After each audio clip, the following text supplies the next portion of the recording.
Kumusta? Maligayang pagdating sa Kwentong Dakila. Ang channel na ito ay dedikado sa pagbibigay ng inspirasyon, pag-asa at positibong enerhiya sa buhay. Dito makakahanap ka ng mga kwentong magpapakita ng lakas ng loob, pagpupursige at pagiging positibo. So let's go. Subscribe to this channel and get notified of the future stories that will bring hope and positivity into our lives. Magandang araw mga kadakila. Ngayong araw may kwento tayong cute na ibabahagi. Cute kasi nagsimula sa mumunting pangarap. Ating tunghayan kung paano ang munting pangarap na ito ay tutulong sa pagbabago ng kanilang komunidad. Tara, umpisahan na natin ang kwento na pinamagatang Ang Liwanag sa Dilim.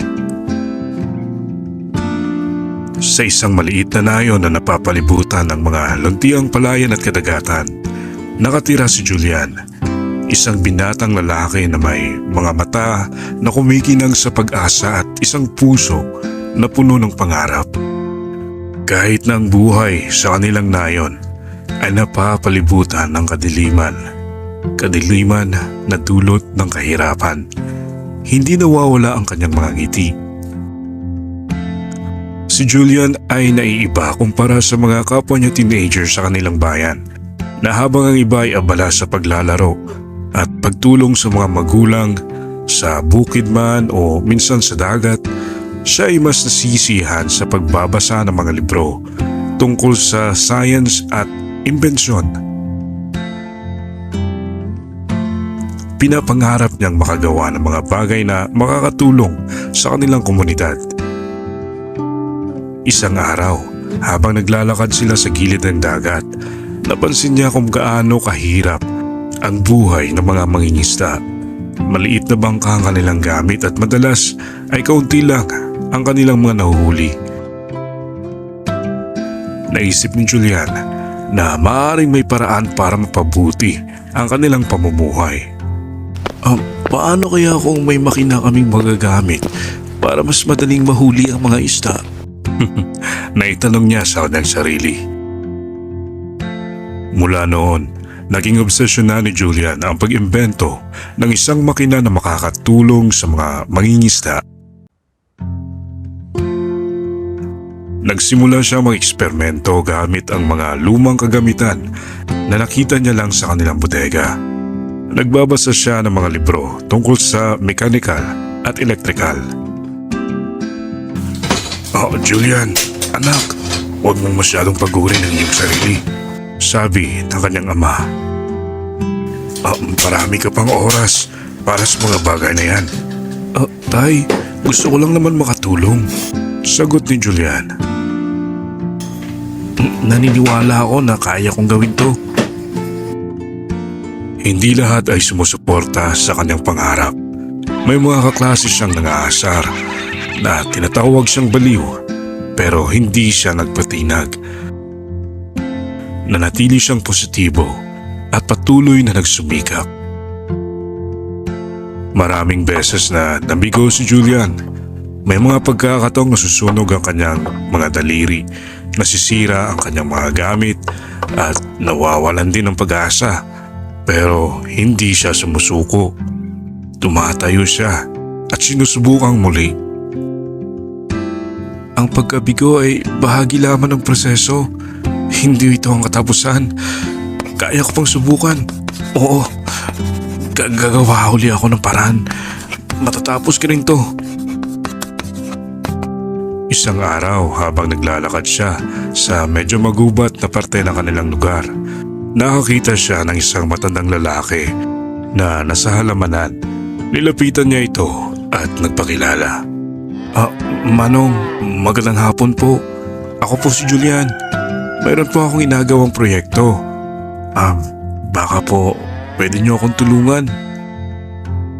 Ngumiti sa kanya ang matandang lalaki. Ano ba yung proyekto, bata? Kinuwento ni Julian ang kanyang pangarap na makagawa ng isang makina na makakatulong sa mga mangingisda. Ang makinang ito ay may instant na release ng net mula sa ilalim ng bangka na automatic na lalatag sa tubig at ihila papunta sa bangka sa tuwing nakakatrap ito ng mga isda.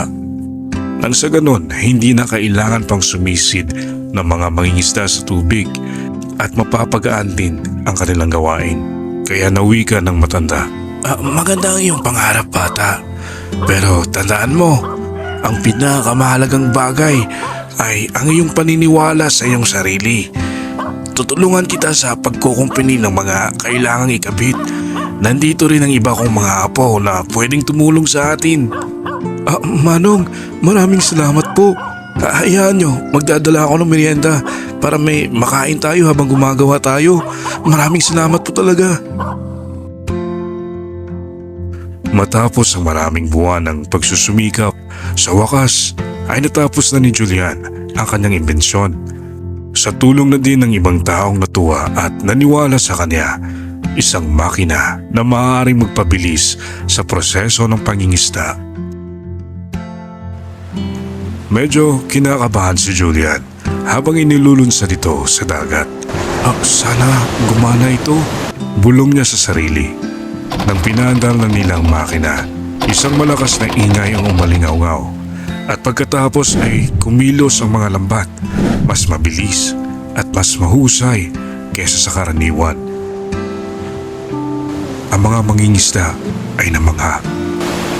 Hindi ako makapaniwala, sigaw ng isang mangingisda. Ang galing naman ito! Sa mga sumunod na araw, ang imbensyon ni Julian ay naging isang malaking tulong sa kanilang komunidad. Mas marami ang isdang nahuli at mas kumita ang mga mangingisda. Ang dating mahirap at madilim na pamumuhay ay nagsimulang magbago. Nagkaroon din ng kita si Julian dahil ibinahagi niya ang teknolohiya sa asosasyon ng mangingisda sa kanilang nayon na siyang nagbabantay sa paggamit ng kanyang imbensyon. Ngunit si Julian na rin ang itinilaga bilang tagapamahala nito dahil siya ang inventor kasama ng matandang lalaki na naging kaakibat niya sa paggawa at ginawa niyang kanang kamay at kabahagi sa kita niya. Hindi lamang ang mga mangingisda ang nakinabang, ang mga bata ay nakakuha ng mas mahusay na edukasyon dahil sa dagdag na kita ng kanilang mga magulang, habang ang mga matatanda ay nakakakain na ng mga masustansyang pagkain. Ang tagumpay ni Julian ay nagbigay ng inspirasyon sa iba at dahil na rin na-introduce ang kanyang gawa sa buong nayon, maraming kabataan ang nagsimulang magka-interes sa siyensya at teknolohiya. Ang dating madilim at tahimik na nayon ay naging isang lugar ng pag-asa at pagbabago. Taon ang lumipas at si Julian ay naging isang kilalang inventor. Ang kanyang mga imbensyon ay ginagamit na rin sa iba't ibang bahagi ng bansa. Ngunit hindi niya nakakalimutan ang kanyang pinagmulan. Patuloy siyang bumibisita sa kanyang nayon at tumutulong sa mga nangangailangan.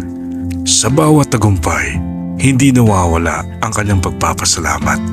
Alam niya na ang lahat ng ito ay bunga ng kanyang pagsisikap, determinasyon at pananalig sa sarili. Samahan pa yan ng mga naniniwala sa kanya.